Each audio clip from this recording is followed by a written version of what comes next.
have Megan and Sophie here with another episode of the Tuesday Book Review, and this time we're looking at our first nonfiction book, What's Wrong with Homosexuality by John Corvino. The book was published in 2013, and the author, John Corvino, is a philosophy professor, a gay man, and he debates issues like same-sex marriage and religious freedom versus discrimination in gay rights. Basically, this book makes a case for why homosexuality is not immoral by going over several different arguments. And you may ask, Megan, Sophie, why is this still relevant? I mean, gay people are cool, they can get married now, and have you seen Queer Eye? You know, it's not relevant.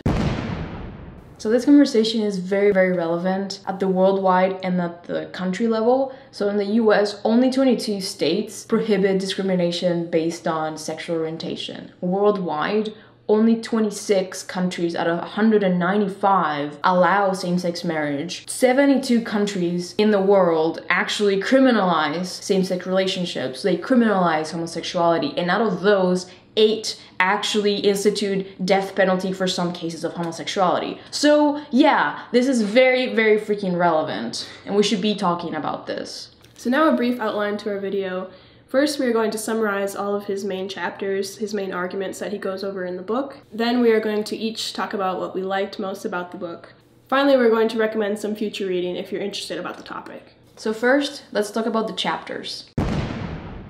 So first, he takes on the biblical arguments. And I'll point out that if people take the Bible literally, it's kind of a conversation stopper for debating. So he really only addresses 2 main lines of arguments, which are the revisionist argument and the skeptical argument. So first, the revisionist arguments. These are held by people who are LGBT and Christians, or who are allies of the LGBT community and also Christians. So they basically see moral authority coming from the Bible, and the way that they can compromise their Christian beliefs while being okay with gay people basically is that they say that a lot of the verses from the Bible that are condemning homosexuality are taken out of context, because in those times there were no consensual same-sex relationships, and most of the relationships between people of the same gender or same sex were mostly exploitative. For example, like pagan rituals and pagan temples, or like boy prostitutes and stuff like that, that today are outlandish for us to think about that. And basically the people who wrote the Bible did not have the context that we do. So basically they're saying, do not take the Bible out of context. And on the other hand, the skeptical argument says that the Bible has no moral authority. So if people hold this line of reasoning, they're probably not Christian, and they see the Bible as a flawed document, where it's just sometimes morally wrong, and they would say this not only about how it condemns homosexuality, but also the passages about like slavery and misogyny. So Corvino ends this chapter by saying, basically we have to look at other sources of moral authority to continue this debate. That's why we move to secular arguments next.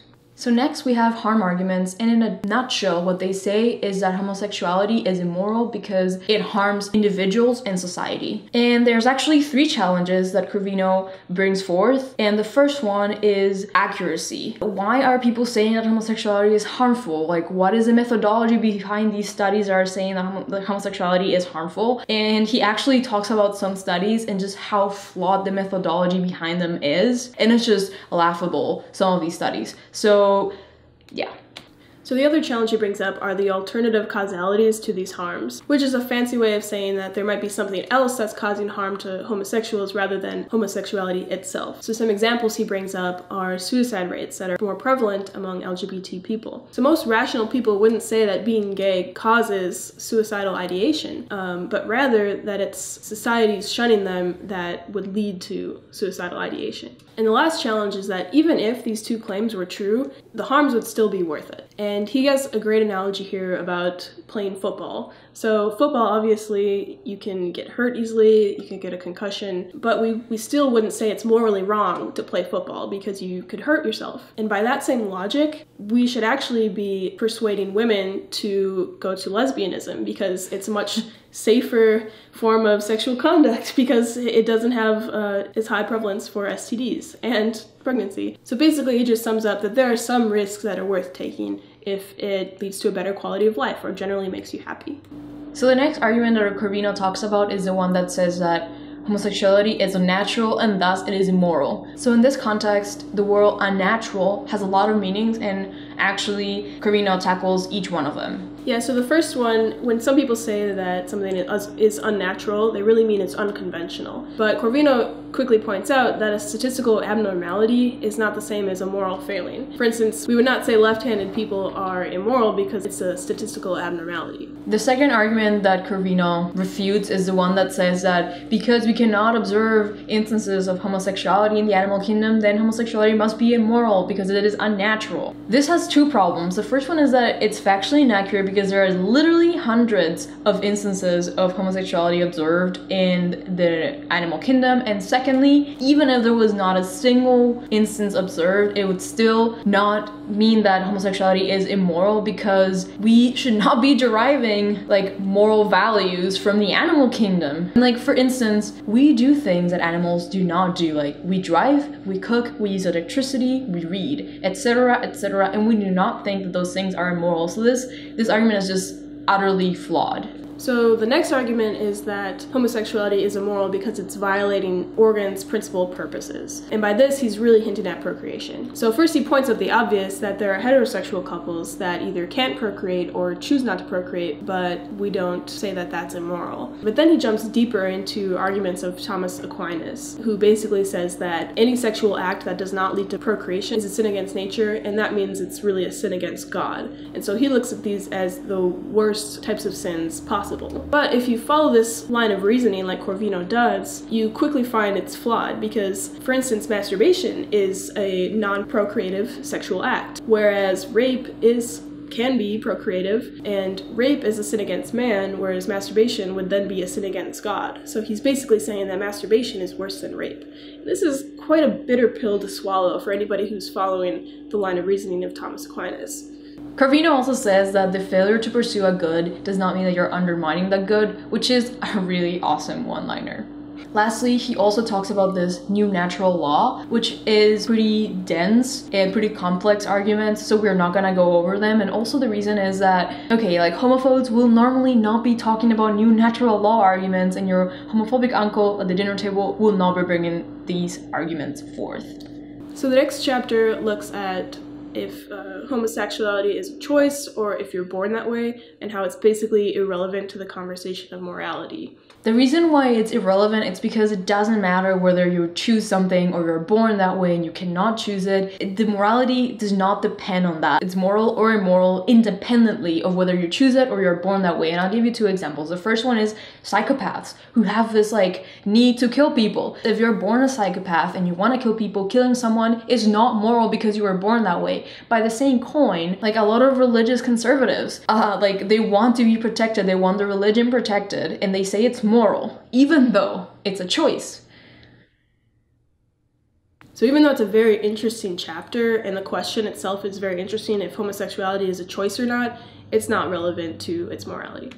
So the last main chapter is the slippery slope argument against homosexuality that basically says that homosexuality is either logically or causally related to evils such as pedophilia, polygamy, incest, and bestiality. Corvino calls them the PIB argument. So as a debater, I've actually read some books on like logical fallacies, and the slippery slope is invariably in these collections. And the reason is that for you to say that there is a slippery slope argument going on here, you have to really put a lot of effort into proving that one thing really causes or is related to another thing. So this gets at the logical argument that says that homosexuality is related somehow to bestiality, pedophilia, polygamy, incest. And what Corvino says to this is, how are they related at all? And the reason is that homosexuality talks about the factor of gender, right? Who you're sexually attracted to according to their gender. But then all these things talk about like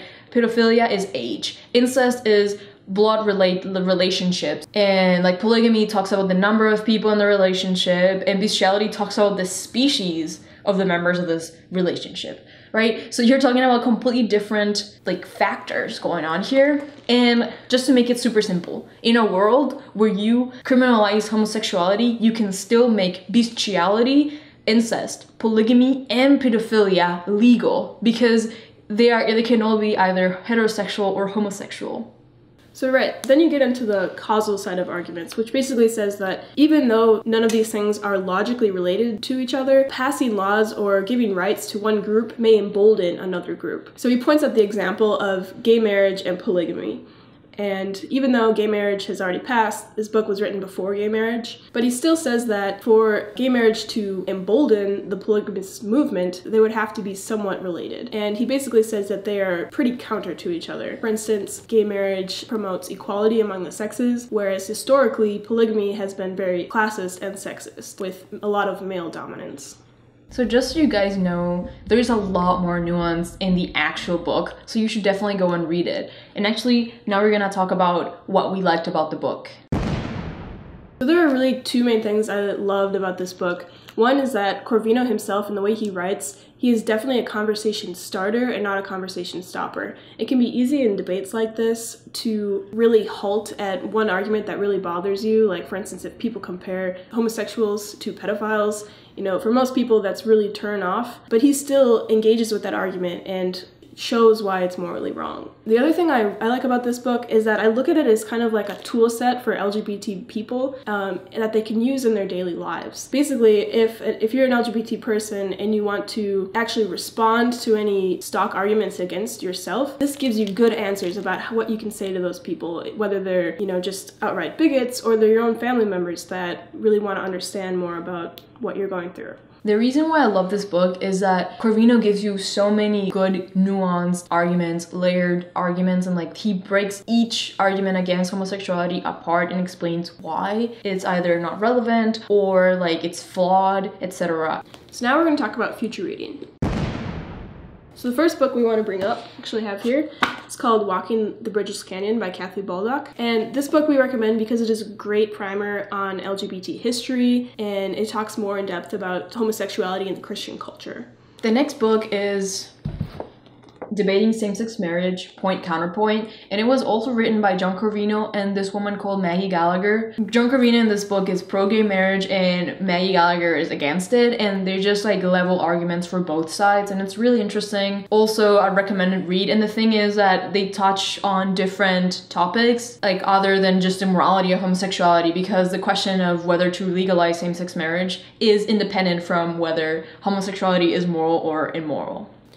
And the last book that we recommend is called It's Not Over by Michelangelo Signorelli. And the reason we're recommending it is because it's written, you know, post-gay marriage, and it talks about more modern gay issues such as backlash, the concept of covering, and exposing discrimination in the media. And it's really good for looking forward into the future. So thank you for watching, and again, go pick up a copy of What's Wrong with Homosexuality by John Corvino.